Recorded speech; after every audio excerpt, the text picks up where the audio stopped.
This one's short enough. 6. Dukkha for knowledge and vision. The 12-point dependent origination, Patrick Sambuddha something, starts with ignorance, avijaya, goes through karma formations, sankhara, rebirth consciousness, mind and matter, sense contacts, feelings, craving, clinging, becoming, and birth, and ends with death. The 12-pointed dependent origination starts with ignorance, goes through karma formations, rebirth consciousness, mind and matter, sense contacts, feeling, craving, clinging, becoming, and birth, and ends with death. Being born means dying. During that sequence, there is one point of escape between feeling and craving. This is called mundane dependent origination. See, mundane again. The Buddha also taught a supermundane, transcendental series of causes and effects. It starts with unsatisfactoriness, dukkha, with an awareness of inner knowledge of the inescapable suffering in the human realm. Dukkha needs to be seen for what it really is, namely the starting point of our spiritual journey. Unless we know and see dukkha, we have little reason to practice. If we have not acknowledged the overall existence of dukkha, we won't be interested in getting out of its clutches. When we do acknowledge dukkha, we no longer try to find a way out through human endeavor. We will not try to become richer, more knowledgeable, or to own more, or to have more friends. Seeing dukkha as an inescapable condition bound up with existence, we no longer feel oppressed by it. We accept thunder and lightning as inescapable, understanding that there have to be thunder, lightning, and rain so we can grow food, so we do not reject them.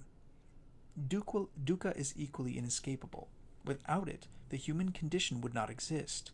There would be no rebirth, decay, and death. If we understand this, we lose our resistance. The moment we are no longer repelled by dukkha, we suffer much less. Resistance creates a craving to get rid of dukkha, which only intensifies it. Having understood dukkha, we may be fortunate enough to make contact with the true Dhamma, the Buddha's teaching. This is due to our good karma. There are innumerable people who never get in touch with the Dhamma. They might even be born in a place where the Dhamma is being taught, but they will have no opportunity to hear it. There are many more people who will not be searching for the Dhamma because they are still looking for some escape route in the human realm, which is the wrong direction. Those who have seen that the world will not provide real happiness still need good karma to be able to listen to true Dhamma. If these conditions arise, then faith results.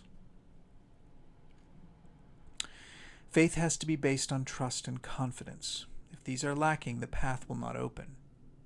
We become trusting like a child holding the hand of a grown-up when crossing the street.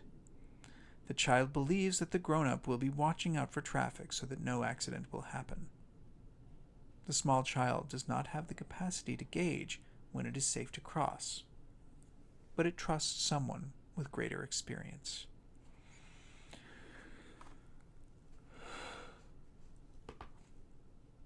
We are like children compared to the Buddha. If we have a childlike innocence, we can give ourselves unstintingly.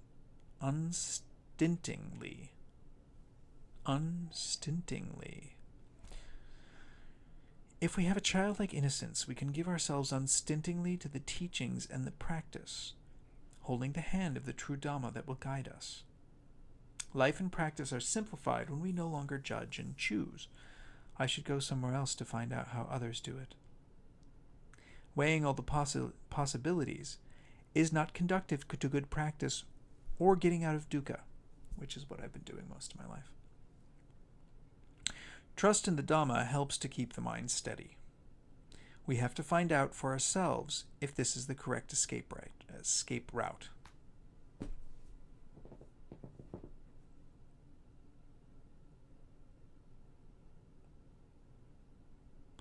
We have to find out for ourselves if this is the correct escape route. If we do not try, we will not know. If we persist in regarding dukkha as a calamity, we will not have enough space in the mind to trust. We will be full of grief and pain, and we will forget that all of us experience our karmic results, and nothing else. This is part of being a human being, subject to our own karma. The understanding of dukkha has to be firm to arouse trust in that part of the teaching that we have not yet experienced ourselves. Such trust brings joy, without which the path is a heavy burden.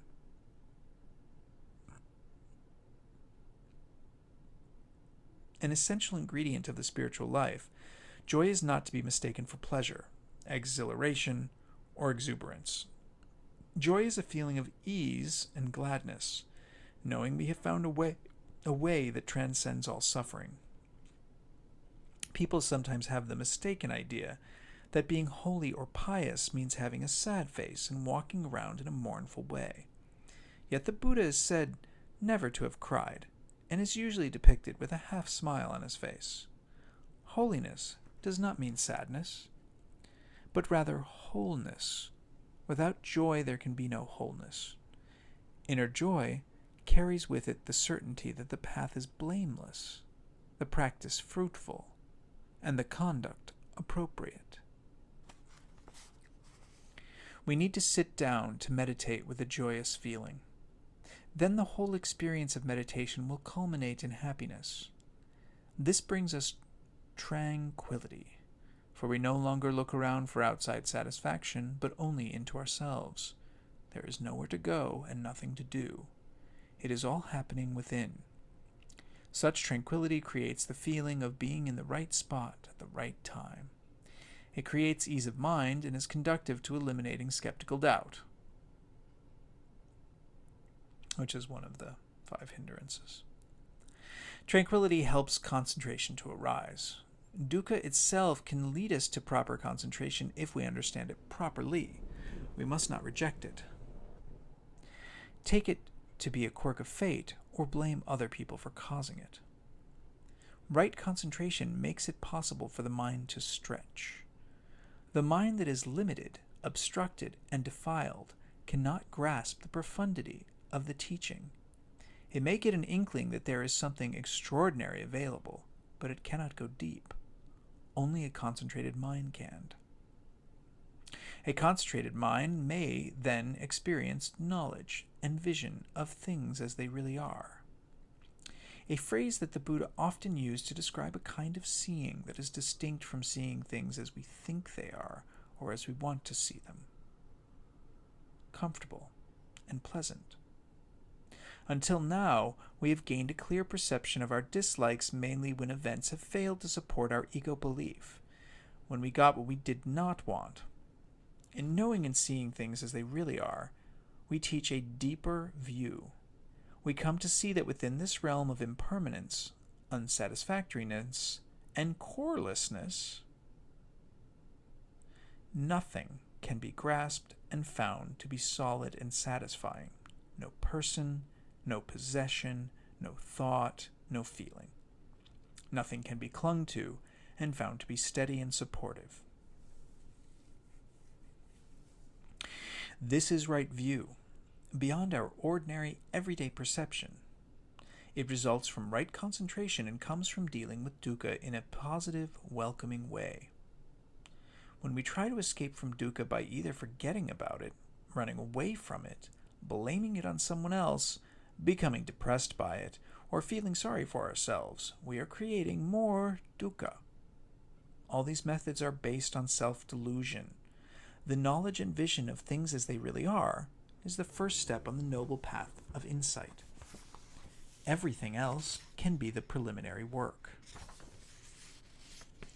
Sometimes our understanding may feel like one of those mystery pictures that children play with. Now you see it, now you don't.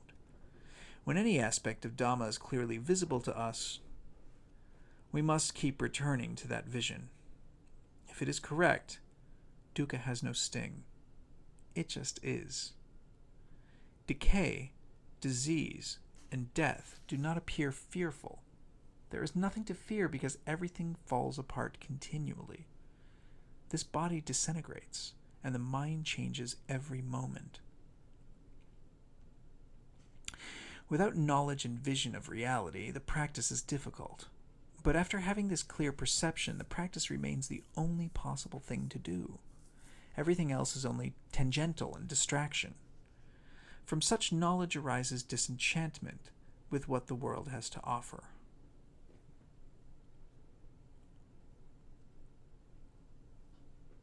All the glitter turns out to be worthless fool's gold, which gives us pleasure one moment and displeasure the next.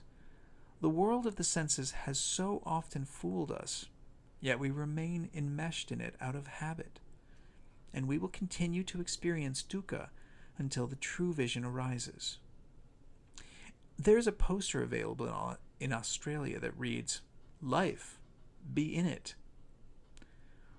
Would it not be better if it said, "Life, be out of it"? Life and existence are bound up with the constant renewal of our sense contacts: seeing, hearing, tasting, touching, smelling, and thinking.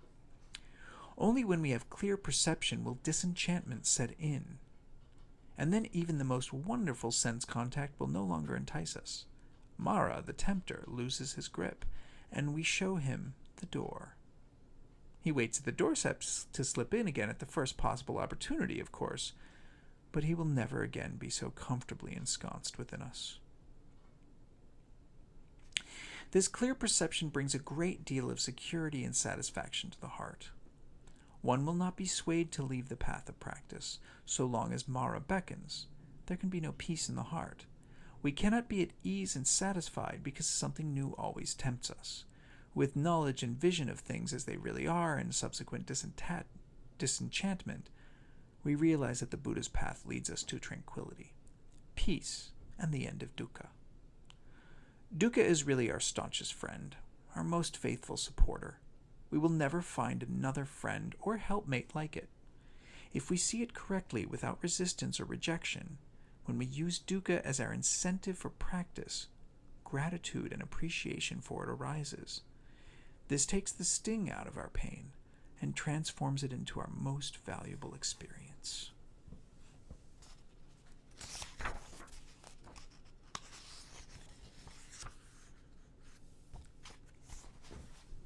I'm just going to finish reading this section.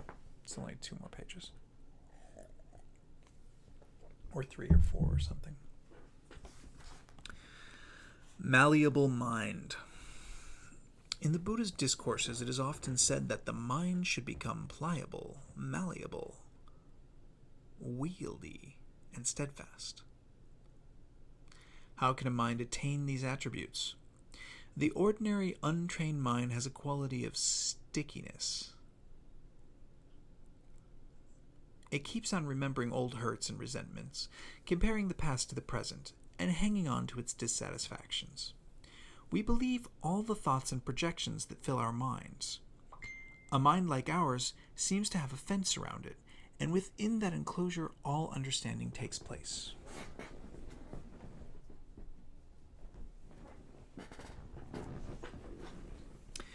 How recently have we thought something entirely new, something that has never entered our minds before? When was the last time we had an insight into universal truth? Without such breakthroughs, the mind is like a needle stuck in a groove of a record, playing the same sound over and over again. When the mind becomes concentrated and stops thinking, one can begin to experience its purity. Now the mind can be molded into a different shape instead of hardening into old patterns. Only when we experience something entirely new do we understand that the mind has the capacity to think differently. We should be cautious about the thoughts we think during the day, because they have no true foundation. They are ego-based projections of our desires and habits. They do not touch upon absolute reality. This doesn't mean that we can abandon them right away. but we treat them with caution. They're simply old habits, not commendable in themselves, not conducive to peace and happiness. When we become more aware of the contents of our thoughts, we also experience a new way of confronting what we hear, see, or touch. We have a kind of childlike wonder, but tempered with the wisdom of an adult. Children do not have the pure wisdom that we sometimes imagine they have, but they do perceive things in a direct, unadulterated way.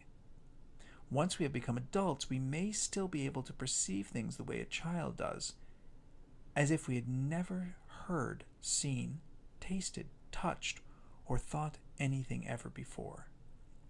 With a totally new understanding of our sense contacts, we can actually see reality as it is, for a moment.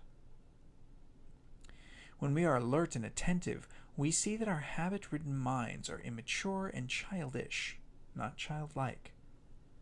We also see that the mind has the ability to become pliable, wieldy, and malleable. So we recognize our inner pathway. The Buddha compared the mind to gold. When it is found in its raw state, gold has 5 other metals in it.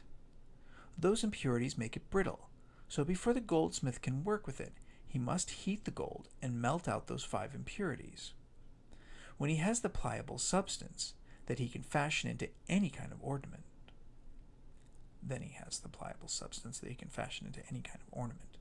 the Buddha used this simile for the 5 hindrances of the mind: sensual desire, ill will, sloth and torpor, restlessness and worry, and skeptical doubt.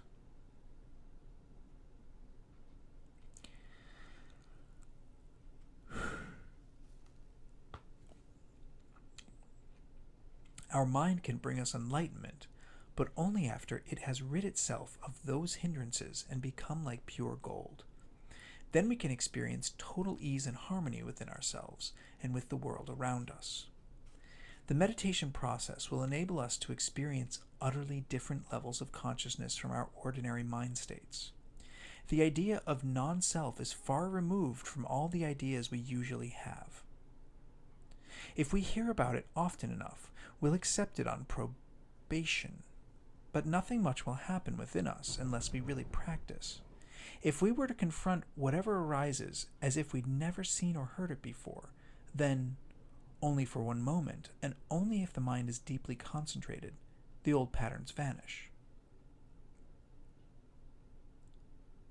Unless we attain that kind of new consciousness, we're going to be in the same rut for the rest of this life. It's always going to be me and what I want, and me and what I don't want. This needy view is too limited for peace and happiness. How small this me is! It's not even the size of a pinhead when we consider the universe. Keeping that in mind shrinks the self-significance. Whenever we have a brand new idea, something we've never thought before, a small expansion takes place. Something new, like that, we call an insight. If this idea does not influence our actions or reactions, however, we have not truly recognized its meaning and have understood it only intellectually.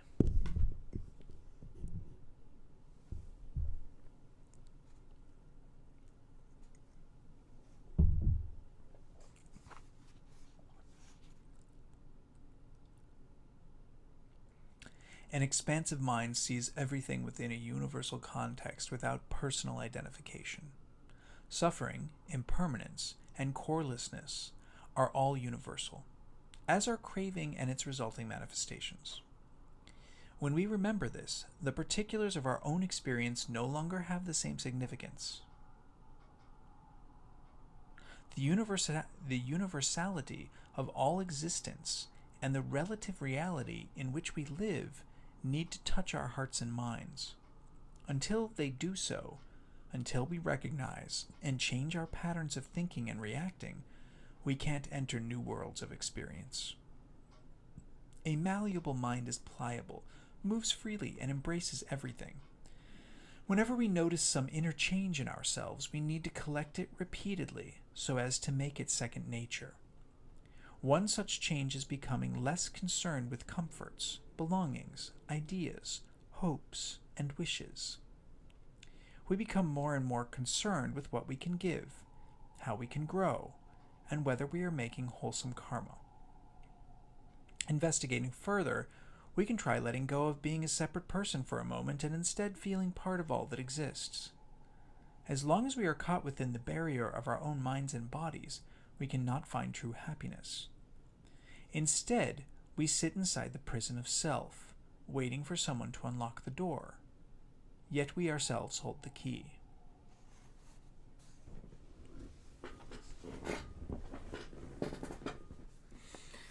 The hindrances keep our mind bound with iron fetters, and until we see this for ourselves, no change can result. We can't wait for someone to bring us the key to our own hearts and minds. Liberation and the wheel of birth and death are both to be found in our hearts.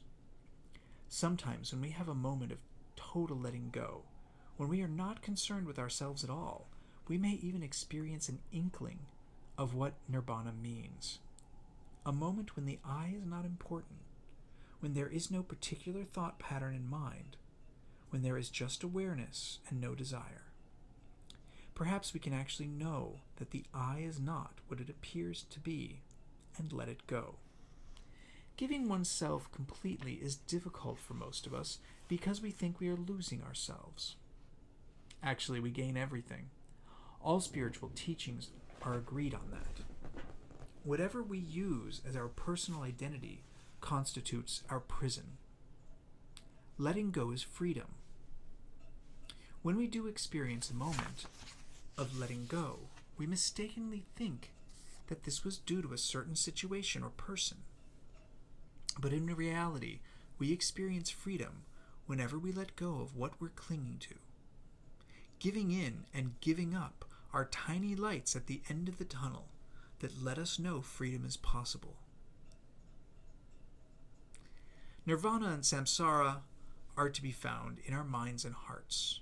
Samsara exists because of ego consciousness, and nirvana, true happiness, arises when that is eliminated. Nothing else in the world, material possessions, attention and affirmation, appreciation, praise, knowledge, and fame, will bring total peace and freedom.